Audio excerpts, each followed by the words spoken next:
hasta el verso 2 del capítulo 12. Por la fe, Rahab la ramera no pereció juntamente con los desobedientes, habiendo recibido a los espías en paz. ¿Y qué más digo?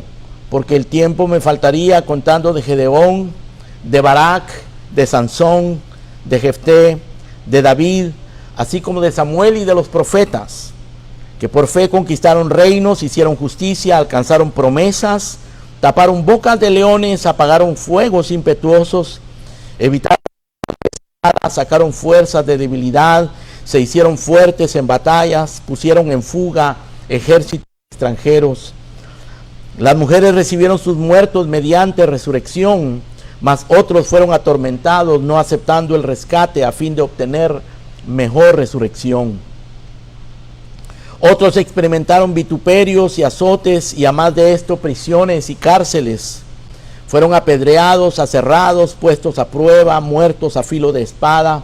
Anduvieron de acá para allá cubiertos de pieles de ovejas y de cabras, pobres, angustiados, maltratados, de los cuales el mundo no era digno, errando por los desiertos, por los montes, por las cuevas y por las cavernas de la tierra.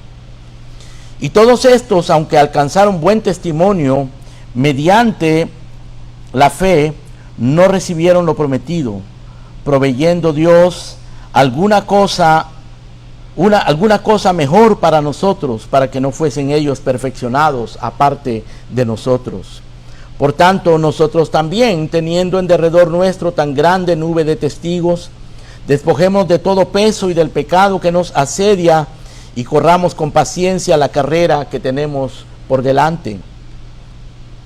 Puestos los ojos en Jesús, el autor y consumador de la fe, el cual por el gozo puesto delante de él sufrió la cruz, menospreciando el oprobio, y se sentó a la diestra de Dios. Amén.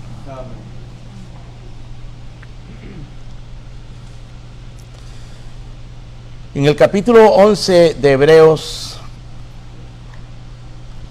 tenemos una lista, un catálogo de hombres que por la fe agradaron a Dios, recibieron testimonio de haber agradado a Dios, recibieron promesas, algunos realizaron grandes hazañas.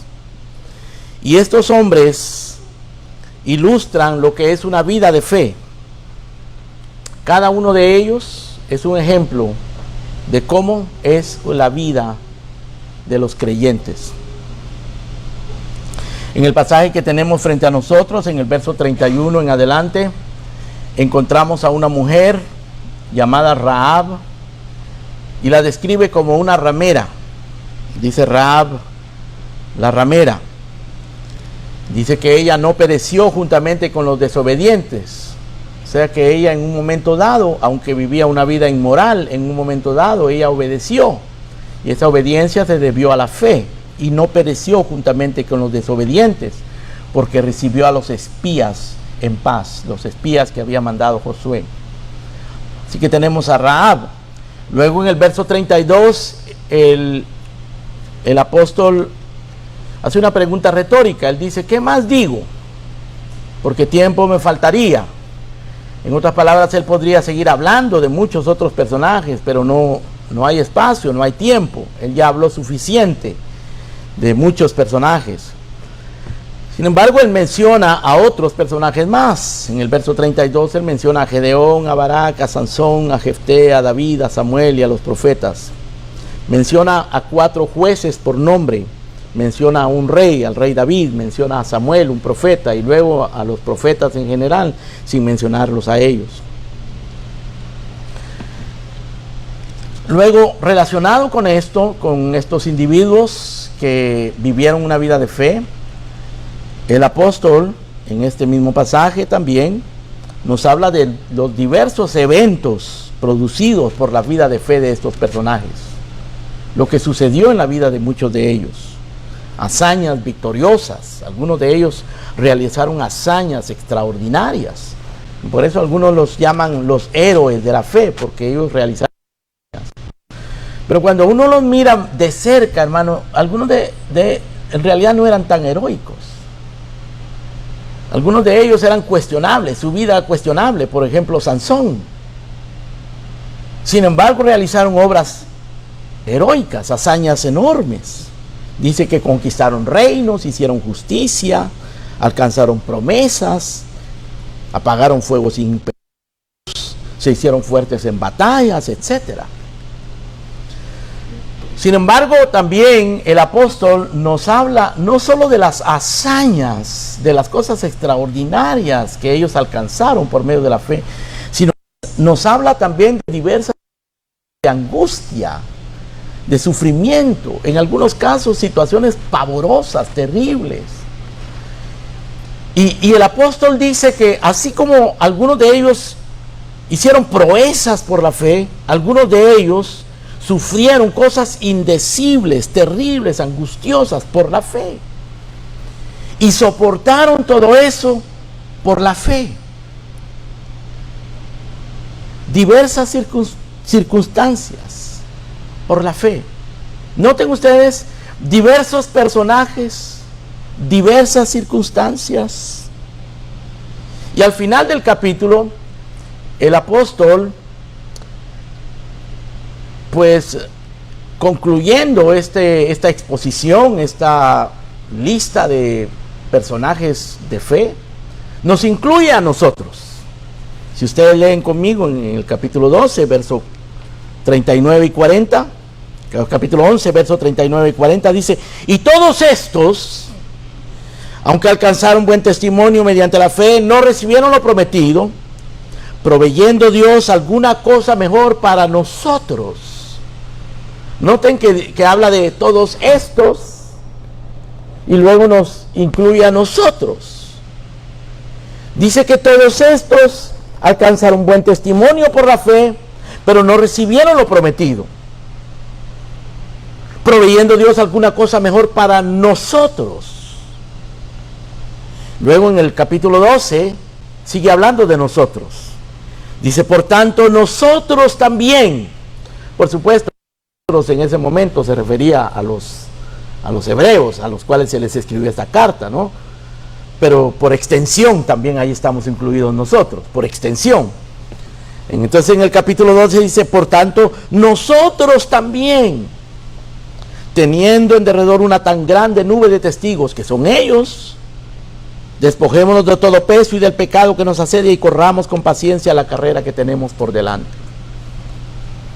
Ahora, en base a lo que encontramos en este pasaje, podemos considerar y vamos a considerar la trascendencia de la fe. Cómo la fe trasciende, cómo la fe alcanza, va más allá de lo que nosotros nos podemos imaginar. Eso significa la palabra trascendencia, algo que está más allá. La fe va más allá de lo que nosotros podemos entender. Como la oración, el apóstol Pablo dice que el Señor nos va a dar mucho más abundantemente de lo que pedimos o entendemos. La oración actúa así, hace cosas más allá de lo que pedimos o entendemos. Igualmente la fe es trascendente, se va más allá de lo que nosotros imaginamos. Y lo que vamos a considerar en esta mañana es la trascendencia de la fe respecto a los individuos. La fe trasciende individuos, es decir, alcanza todo tipo de personas, sin distinción. La fe trasciende circunstancias. La fe funciona en medio de todo tipo de circunstancias. Y la fe trasciende épocas. Ha actuado desde los días de Abel, que es el primer personaje que se menciona acá, hasta el día de hoy con nosotros. La fe es trascendente. La fe va más allá de lo que nosotros podemos imaginarnos. Consideremos entonces en primer lugar cómo la fe trasciende a los individuos. La fe va más allá de una cierta clase de personas, de una cierta clase de individuos, de personalidades o de temperamentos. La fe trasciende individuos. Y esta lista que nosotros tenemos hoy, en los versículos que leímos en particular, hermano, es notoria, es asombrosa, por dos razones principales. Primero, debido a la gran indignidad, a las grandes deficiencias y pecados de los hombres que aquí se mencionan, y de las mujeres, porque en este caso se menciona a Rahab. Grandes indignidades, gente indigna, gente insuficiente, deficiente, que pecó. No solo eran pecadores antes, pero en muchas ocasiones pecaron después de haber conocido a Dios. Eso es notable. También es notable que a pesar de eso, Dios realizó grandes proezas de estos individuos. Noten ustedes a las personas a las que se refiere aquí en particular. En el verso 31 habla de Rahab, la ramera. Ese título es un título vergonzoso, ¿no? Es un título que denota inmoralidad, una vida de pecado, de impureza sexual. Una vida que no solamente es pecaminosa delante de los ojos de Dios, pero también es despreciable delante de la sociedad. Rahab la ramera. Ella está aquí entre los héroes de la fe. Luego, en el verso número 32, menciona a Gedeón. Bueno, Rahab, es fácil, hermano, identificar la indignidad de esta mujer. Era una ramera, era una mujer impura, indigna, despreciada en la sociedad, excepto en la sociedad de sus amigos, de su círculo inmoral de amigos. Pero hasta que ella conoció a Dios, hasta que ella se convirtió, vivió una vida inmoral, una vida impura. Pero conoció la fe, fue alcanzada por la fe, fue alcanzada por la gracia de Dios. Luego menciona a Gedeón. Gedeón es un personaje del cual leemos en el capítulo 6 y 7 del libro de Jueces. Gedeón, cuando uno lo encuentra en el capítulo 6 y 7, y no nos da tiempo en los detalles, pero cuando uno lo encuentra actuando cobardemente. En el capítulo 6 y 7 dice que él se está escondiendo y está escondiendo la cosecha para que los madianitas no vengan y se la roben, porque los madianitas habían estado saqueando al pueblo por un tiempo y el pueblo estaba oprimido. Así que Gedeón se encuentra en esta condición. 7 años habían estado los madianitas saqueando a los israelitas y no habían podido hacer nada en 7 años, no habían podido solucionar nada. Sin embargo, este hombre fue protagonista de algo dramático y heroico. Dios lo llama en el capítulo 6, verso 12 en adelante. Dice que el ángel del Señor se le apareció y le dijo: Jehová está contigo, varón esforzado y valiente. Hasta ese momento la valentía y el esfuerzo no se habían manifestado. Los tenía escondidos, los tenía reprimidos.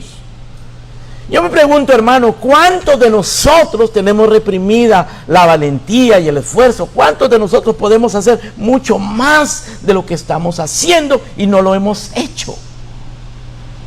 Gedeón no lo estaba haciendo. Pero Dios le habla y le dice: el Señor está contigo, varón esforzado y valiente. Y en el verso 13, estoy leyendo el capítulo número 6 de Jueces. En el verso 13, Gedeón le responde: Señor mío, si Jehová está con nosotros, ¿por qué nos ha sobrevenido todo esto? ¿Dónde están sus maravillas? ¿No nos sacó él de Egipto?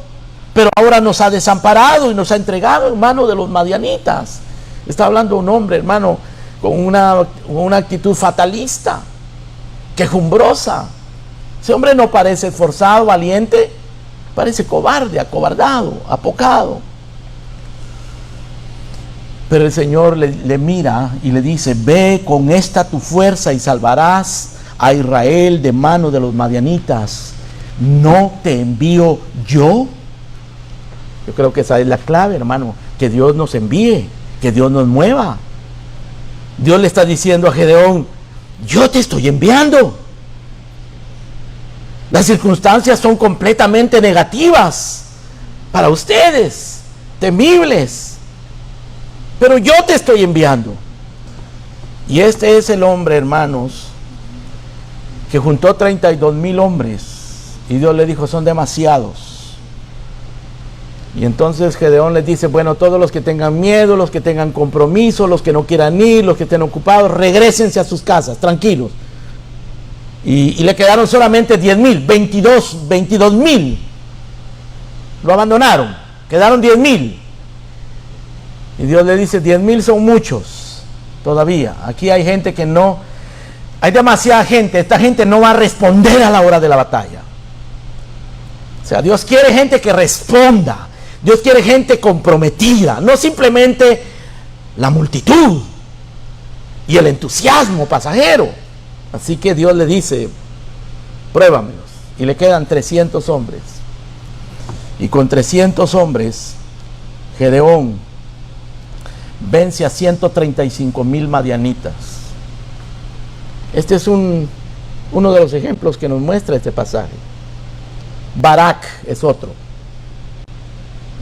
Ahora estoy en Hebreos, capítulo 10, verso 32. Gedeón, Barak. Barak era un líder militar, también apocado, porque habían estado siendo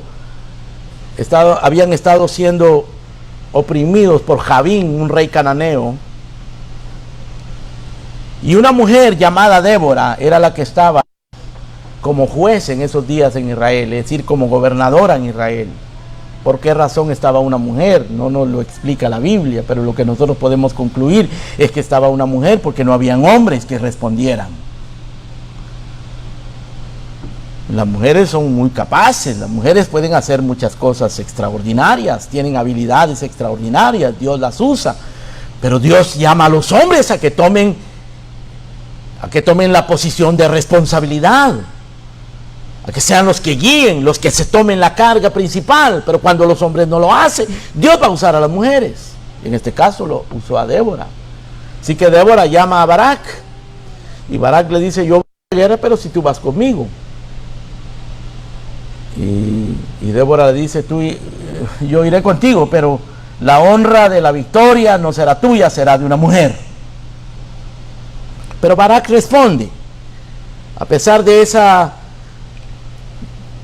actitud de no querer ir sin el apoyo de Débora, él responde y actúa en fe. Junta 10,000 hombres. Ese hombre tenía la capacidad de convocar 10,000 soldados. Y vence a Sísara con 900 carros armados. Es una historia extraordinaria también en el capítulo 4 del libro de Jueces. Sansón es el otro personaje. Sansón era un hombre muy poderoso, muy fuerte, famoso, muy famoso por su fuerza, ¿no?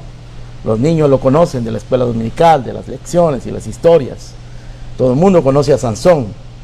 Lo que quizá no muchos conocen es que era un hombre carnal, insensato, un hombre que le gustaba la sensualidad, el sexo, las mujeres, y se envolvía con mujeres paganas.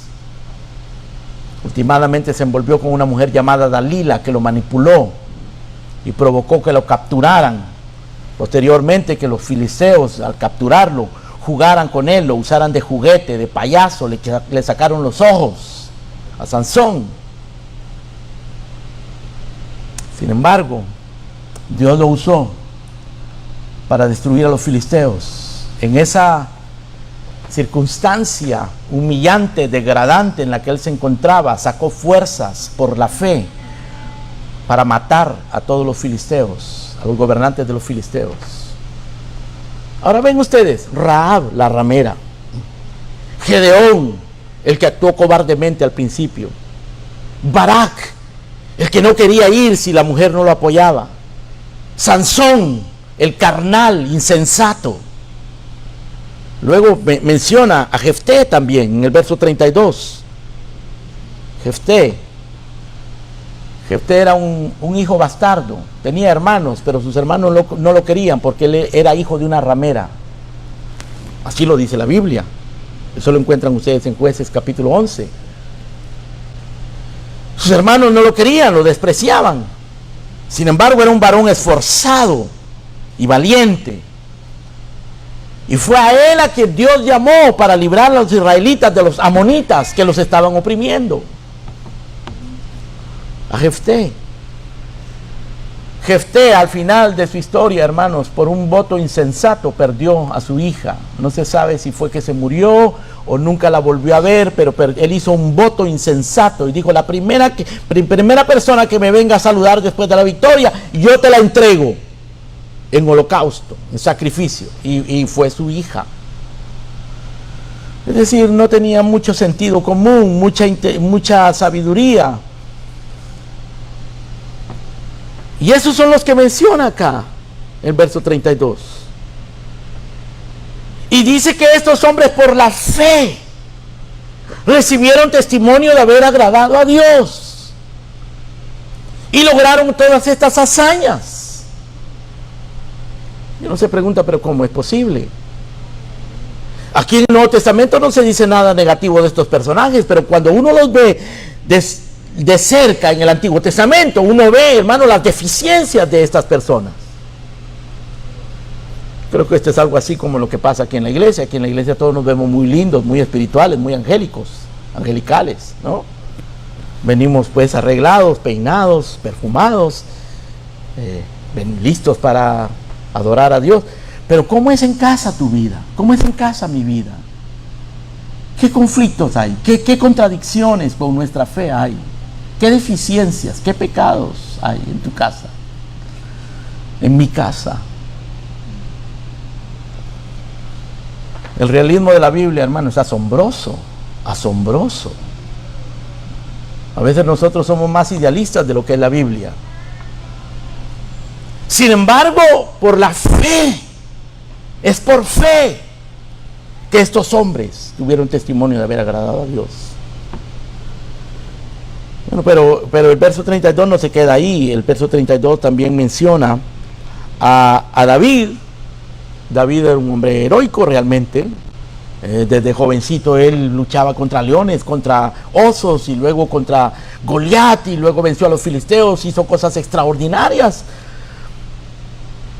Pero cometió adulterio también. Cometió adulterio y algunos otros cuantos pecados graves que le costaron la vida a muchas personas. Menciona a Samuel. Samuel es un hombre intachable, no hay nada que señalar de él. El único problema que tuvo Samuel es que sus hijos eran perversos. Por una razón u otra que la Biblia no explica, los hijos de Samuel eran perversos. Nunca se convirtieron. Nada para señalarle, pero sus hijos eran malos. Fe. Menciona a los profetas también. Ven ustedes, hermanos, la fe trasciende individuos. La fe trasciende toda clase de personalidades, temperamentos, trasfondo cultural, circunstancias, trasfondo familiar, trasfondo moral. La fe es para todos, la fe es para ti. La fe es para que tú te acerques a Él, porque sin el que se acerca a Dios tiene que ser con fe, tiene que creer que Dios es Dios, creador de los cielos y de la tierra, y tiene que creer que Dios responde. La fe es la certeza de lo que se espera, la convicción de lo que no se ve. Y estos hombres creyeron a pesar de sus deficiencias personales, de su trasfondo cultural, de su trasfondo moral, de sus fallas. Creyeron a Dios. La pregunta es, ¿crees tú a Dios? ¿Caminas tú por tus obras, por tu dignidad, por tu devoción, por tu religión o por fe? Por supuesto, las fallas que estos hombres cometieron después de haber creído, después de haber conocido a Dios, hermanos, los persiguieron toda su vida. Ellos sufrieron las consecuencias de sus pecados. Pero de eso hablaremos en un momento. Ahora, hablemos en segundo lugar de cómo la fe no solamente trasciende individuos, pero la fe también trasciende circunstancias. De los versos 33 al 38, nosotros en esos versículos encontramos una serie de eventos que el apóstol enumera de diversas circunstancias. Dice en el verso 33 que por la fe todos estos hombres conquistaron reinos, hicieron justicia, alcanzaron promesas, taparon bocas de leones, diferentes circunstancias, diferentes hazañas. Verso 34, apagaron fuegos impetuosos, evitaron filo de espada, sacaron fuerza de debilidad, se hicieron fuertes en batalla, pusieron en fuga ejércitos extranjeros. Eso lo hizo Barak, por ejemplo. Barak venció a aquellos 135,000 guerreros madianitas con 300 hombres, puso en fuga ejércitos extranjeros.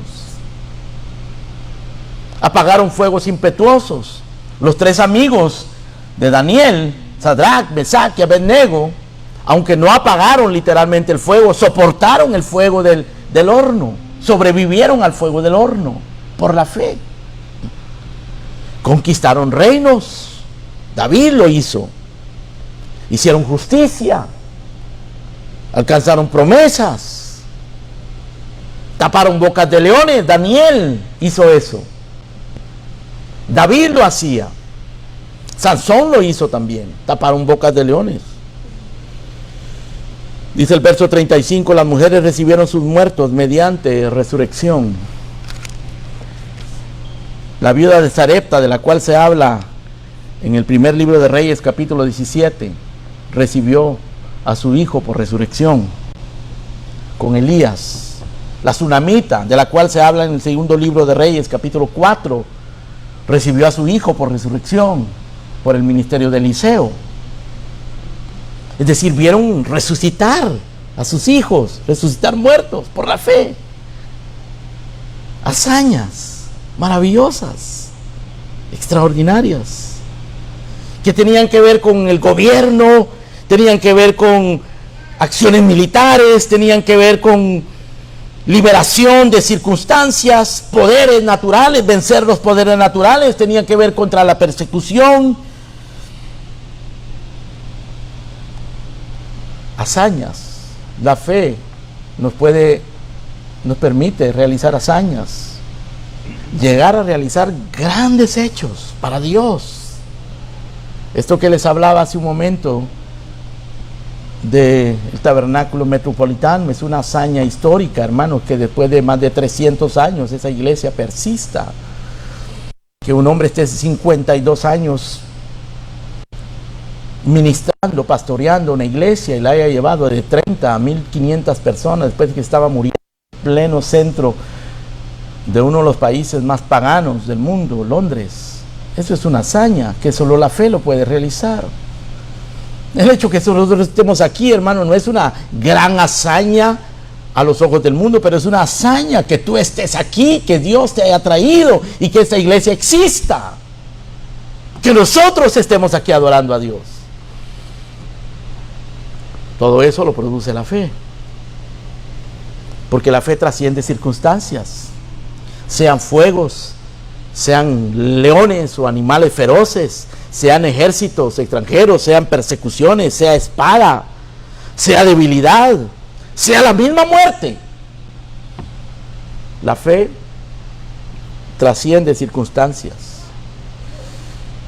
Pero el escritor, el apóstol, no solamente habla de hazañas que fueron alcanzadas por la fe, pero habla también de fortaleza en la angustia, en el sufrimiento, en la pobreza, en la muerte. Vean el verso 35.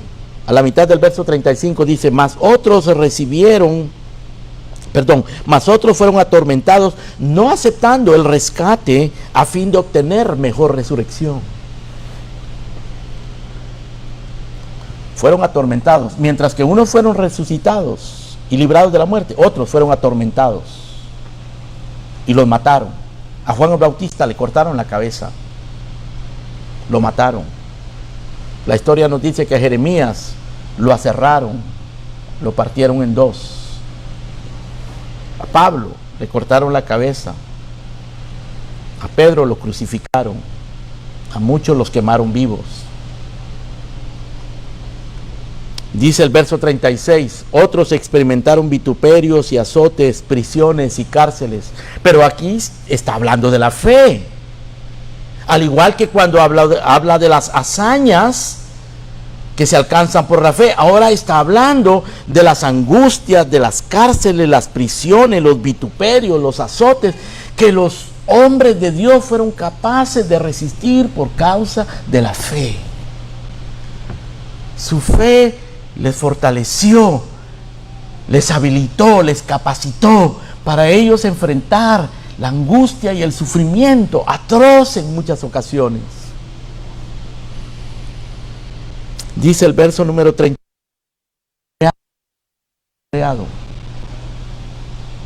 Aserrados.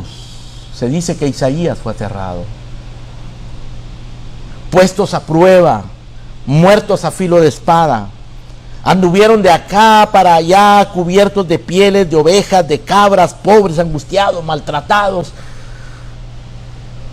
José anduvo angustiado y maltratado cuando sus hermanos lo vendieron. David cuando lo persiguieron. Angustiados, maltratados. En verso 38 dice: de los cuales el mundo no era digno, errando por los desiertos, por los montes, por las cuevas, por las cavernas de la tierra. Fueron capaces de aceptar el sufrimiento, de enfrentar el sufrimiento. Esto significa que los verdaderos cristianos aprenden a sufrir.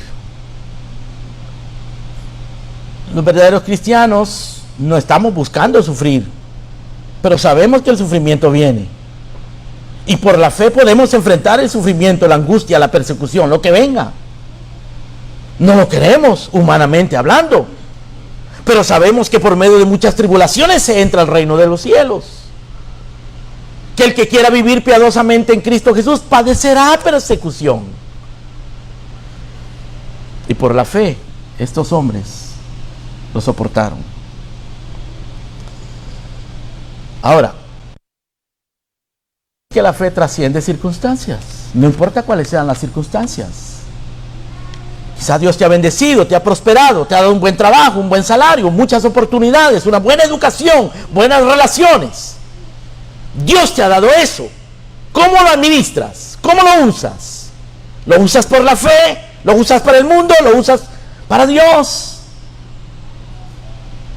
Puede ser que no has tenido oportunidades, no pudiste educarte, no tienes un trabajo estable, no tienes esas oportunidades que otros tienen, pero vives por fe, la misma fe que tiene aquel otro que sí posee cosas materiales, pero que será responsable, es responsable delante de Dios por ello.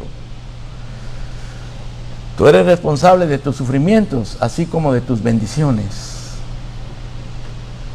De los sufrimientos, Dios puede hacer grandes cosas. Yo no vi eso, pero es así, que los cimientos del tabernáculo metropolitano están en un terreno en donde mataron a unos cristianos por su fe, y en las piedras de los cimientos hay un rótulo que dice: la sangre de los mártires es la semilla de la iglesia. Estos eran mártires que fueron perseguidos por la fe, así como aquellos otros conquistaron reinos, alcanzaron promesas, taparon bocas de leones, alcanzaron promesas. Estos sufrieron por la fe.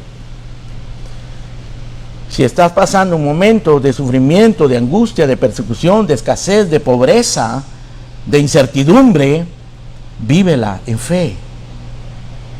Dios está haciendo algo en tu vida y a través de ti, aún en medio de esa circunstancia.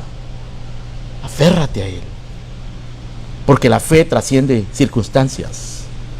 Ahora, en tercer lugar, la fe también trasciende épocas. No solamente trasciende individuos y circunstancias, pero épocas. La fe ha actuado a través de la historia. Nada la ha detenido. Siempre la historia, a través de la historia ha habido hombres de fe. Dios ha dado fe y ha honrado la fe a través de las generaciones. Si ustedes notan cuidadosamente en el capítulo 11, todos los personajes que aparecen aquí, que son hombres de fe y mujeres de fe, en realidad están en orden cronológico, la mayoría de ellos. Comienza desde Abel. ¿Quién era Abel? El hijo de Adán y Eva. ¿Y Abel qué es lo que alcanzó? Alcanzó a agradar a Dios. ¿Cómo? Ofreciendo un sacrificio agradable a Dios por la fe. Y lo mataron. Su hermano lo mató. Luego nos habla de Enoc y de Noé. Y si ustedes notan, Abel, Enoc y Noé están en los primeros capítulos, los primeros 5 capítulos de Génesis. Y ellos vivieron antes del diluvio. Noé vio el diluvio, pero fue salvo del diluvio. Así que Abel, Enoc y Noé fueron muy antiguos.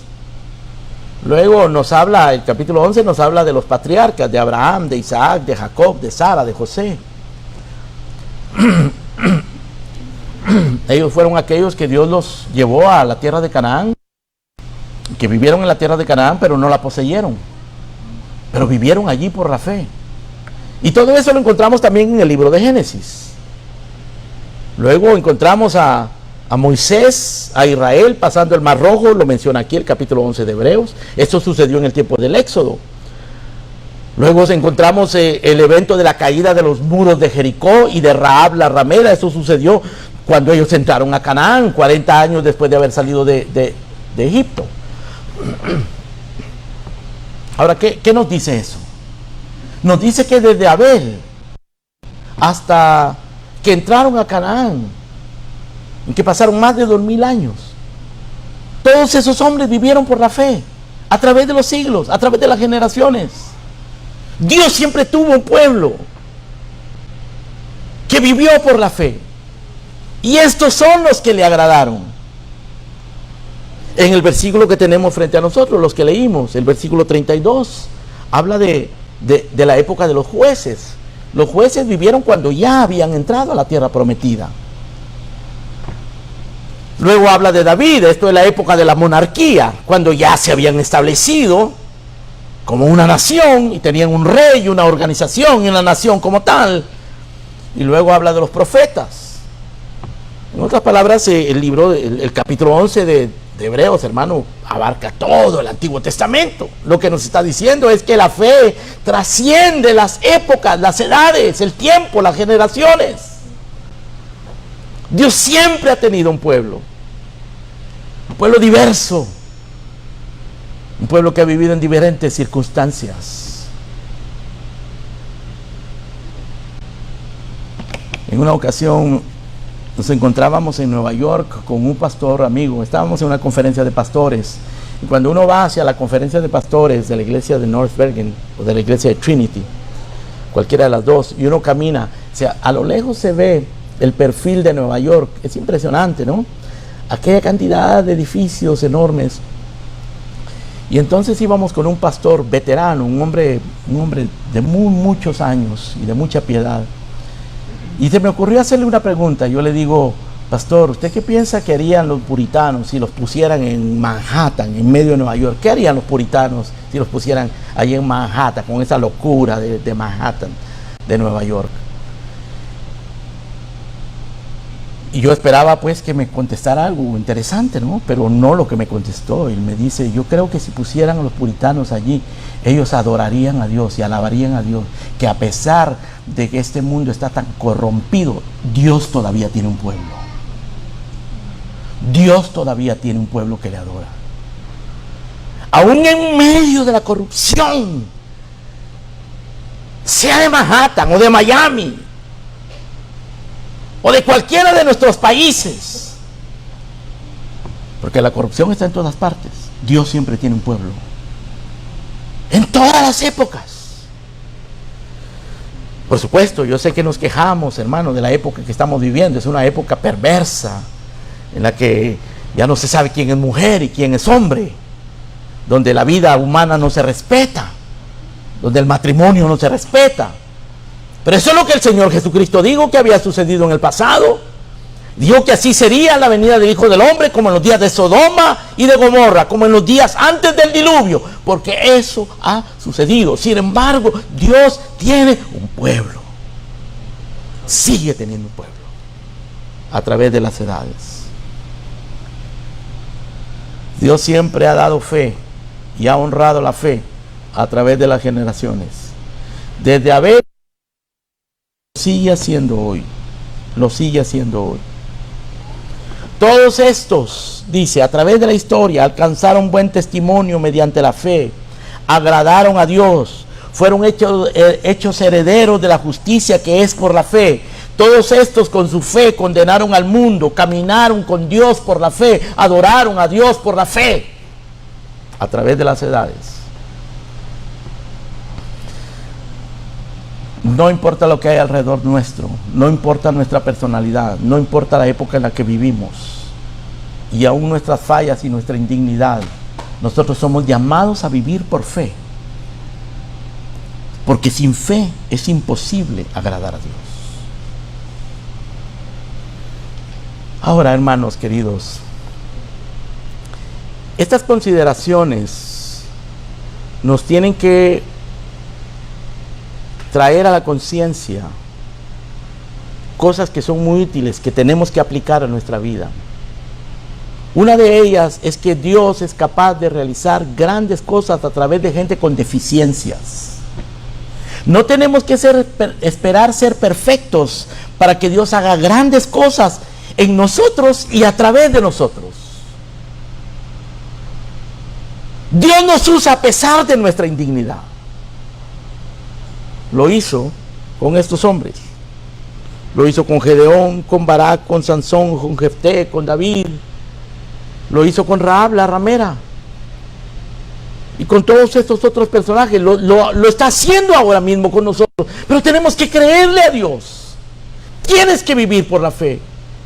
Creer que Dios también es capaz no solamente de salvarte, no solamente de usarte, pero de santificarte, de cambiarte, de que tú puedas vencer ese pecado con el cual luchas continuamente. Esos hábitos destructivos que quizás se han apoderado de ti. Dios lo puede hacer por la fe. Lo hizo con Rahab, Gedeón, David, Barak. Dios lo ha hecho a través de la historia, hermanos queridos. No hay nada que vaya a detener al Señor. Ahora, es importante también notar con esto que nuestras debilidades, nuestras flaquezas, nuestras deficiencias y nuestros pecados, aunque Dios nos use a pesar de nuestros pecados y nuestras deficiencias, tenemos que tener temor y cuidar nuestra vida de fe, pero también cuidar nuestra vida moral, nuestra vida de obediencia, tener temor de Dios. Porque alguien puede pensar, bueno, Sansón, miren, Sansón pues tenía muchas novias, muchas mujeres, le gustaba la sensualidad, era un hombre muy sensual, y Dios lo usó. Sí, Dios lo usó. Y él salía victorioso muchas veces, y en la última vez que lo capturaron y le sacaron los ojos y jugaron con él como payaso, hermano, él dijo, esta vez saldré como las demás, y no salió. Y llega un momento en que el pecado nos alcanza. El hecho de que Dios use personas deficientes no significa que nosotros nos debemos de conformar con una vida deficiente y mediocre y una vida de desobediencia. Somos llamados a vivir una vida de esfuerzo, no solo para servir al Señor, pero para obedecerlo. Una vida de fe, no solo para alcanzar metas o para sobrepasar circunstancias, sino una vida de fe para honrar a Dios con nuestra obediencia, para luchar contra el pecado. La manifestación de Dios a través de la fe no previene las consecuencias, las secuelas y los efectos del pecado. David vivió una vida miserable. A David le perdonaron su pecado, pero el profeta le dijo: la espada no se apartará de tu casa. Y David vivió su vida de fe, de comunión con Dios, pero personalmente su vida era miserable. Su propio hijo lo traicionó. En el hecho de su muerte, otro segundo hijo, lo traicionó también. Producto de su propio pecado. El pecado trae consecuencias. De manera que cuando nosotros vemos que los grandes hombres de Dios pecaron, como David, como Abraham, como Pedro, nosotros no podemos ni debemos de usar eso como una justificación o un apoyo para decir, bueno, si ellos pecaron, yo también. Debemos temer a Dios. Por otro lado, el sufrimiento. El sufrimiento, la escasez, la pobreza, los momentos de incertidumbre, de confusión, de turbación, no significan que Dios te ha abandonado. No significa que tú estás perdiendo necesariamente. No significa tampoco necesariamente que tú seas infiel o que hayas sido infiel. Puede ser que sí. Y si ese es el caso, tienes que examinar tu corazón y arrepentirte, venir delante de Dios y el Señor te perdonará. Si confesares tu pecado, Él es fiel y justo para perdonarte tu pecado y librarte de toda maldad. Él lo puede hacer. No necesariamente. Dios nos puede hacer pasar por escasez, por sufrimiento y por angustia y por dificultades para probarnos, para fortalecer nuestra fe, para revelarse más a nuestra vida, para perfeccionar nuestra fe. Sufrimiento no significa que estemos perdiendo. La mujer del capítulo 12 del libro de Apocalipsis representa a la iglesia y esta mujer estaba siendo perseguida por el dragón escarlata. El dragón escarlata la persigue para que no nazca el hijo varón, para que no nazca Cristo en ella. Y luego esa persecución se manifiesta en el capítulo 13 de Apocalipsis a través de la bestia. La bestia es un personaje que representa los poderes del mundo, los poderes institucionales del mundo, los poderes políticos que persiguen a la iglesia. Dice la Biblia que se le dio poder a la bestia para perseguir a los santos y matarlos, y los mataba, los perseguía. Babilonia, que también representa en el Apocalipsis, en el capítulo 17, representa los poderes filosóficos, religiosos del mundo, la soberbia del mundo, las riquezas del mundo, que también persiguen a la iglesia. Dice que esta mujer era una madre de rameras y de abominaciones en la tierra, porque es madre de falsas doctrinas, de adulterio espiritual, y estaba embriagada, borracha con la sangre de los santos. Así dice la Escritura. Señor Jesucristo dijo: si a mí me persiguieron, a vosotros también os perseguirán. La persecución que nosotros sufrimos en este momento acá en los Estados Unidos, hermanos, no es persecución física. Pudiera convertirse en eso, pero es una persecución política, es una persecución filosófica, es una persecución social. Si tú te manifiestas como un verdadero creyente y guardas tu testimonio, vas a sufrir persecución, menosprecio, burla del mundo. Eso es persecución. Pero la persecución y el sufrimiento, y aún la escasez y la pobreza y los momentos de escasez, hermano, no significan que tú estás fuera de la voluntad de Dios. Más bien es un llamado para que te refugies en el Señor. El apóstol Pablo dice: ni tribulación, ni angustia, ni persecución, ni hambre, ni cuchillo, ni desnudez, Ninguna de estas cosas nos puede separar del amor de Dios. Antes, en todas estas cosas somos más que vencedores. Por la fe, estos hombres vivieron esta vida. Por eso, como yo lo he dicho previamente, lo vuelvo a decir, el evangelio de la prosperidad y de la sanidad, ese movimiento de palabra de fe, esas doctrinas de pactos de dinero en la que los pastores invitan a la gente a dar $100, $1000 y prometiéndoles que Dios les va a dar 100 veces más. Eso es falso de toda falsedad. Aquellos maestros que te enseñan que tienes que declarar, que tienes que decretar, que tienes que ordenar, confesar para obtener bendiciones, eso es falso, es antibíblico, no es cierto, es abominable. Recházalo, no es la fe bíblica, no es la fe que nos enseña Hebreos 11. La fe que nos enseña Hebreos 11 es fe en lo eterno. Y Dios ciertamente por esa fe también hace que muchas cosas sucedan en esta tierra. Pero la Biblia dice claramente que estos murieron sin haber recibido la promesa, porque ellos esperaban algo más que lo que recibieron aquí en la tierra.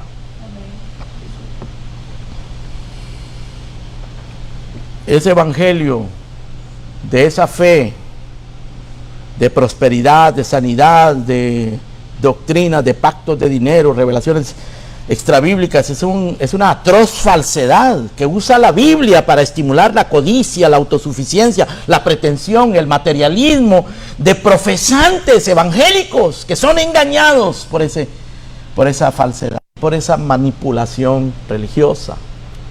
Seamos cuidadosos con eso, hermanos. Seamos cuidadosos con eso. No te confundas, no uses mal la fe. La gente del mundo, la gente común y corriente que no conoce la Biblia dice: yo tengo mucha fe en la Virgen María, fe en el Papa, fe en la iglesia, fe en el pastor, fe. No, tu fe debe ser en Cristo Jesús. Busca la fe en el Señor Jesucristo, en su obra de redención, en su sangre, en su muerte, que fue derramada para perdonar los pecados de aquellos que se arrepienten, que reconocen su culpa y que vienen a Él arrepentidos. Busca la fe en el poder de Cristo para perdonar, para librar del pecado, para dar vida eterna. Busca la fe en sus promesas eternas. Esta fe trasciende individuos, trasciende circunstancias, trasciende épocas. Busca esa fe, la fe en el Señor Jesucristo. Por eso dice el capítulo 12: nosotros, teniendo en derredor una gran nube de testigos, todos esos hombres y circunstancias de fe, despojémonos de peso del pecado y corramos con paciencia la carrera que tenemos por delante, puestos los ojos en Jesús, el autor y consumador de nuestra fe. Oremos. Padre nuestro, te damos gracias por esa fe, Señor, que es lo único que te agrada. La fe en la obra de tu Hijo inocente, obediente, justo, santo, que murió como un pecador en la cruz por nuestros pecados. La fe en ese pacto perfecto que Él selló con su sangre, en tus promesas fieles, que en Cristo son sí y amén. Danos esa fe, Señor. Danos esa fe para servirte. Danos esa fe para alcanzar promesas, para honrarte, para luchar contra el pecado. Danos esa fe, Señor, para alcanzar buen testimonio, para que nosotros podamos agradarte a ti, Señor. Te bendecimos en el nombre precioso de nuestro Señor Jesucristo. Gracias, Señor. Amén y amén.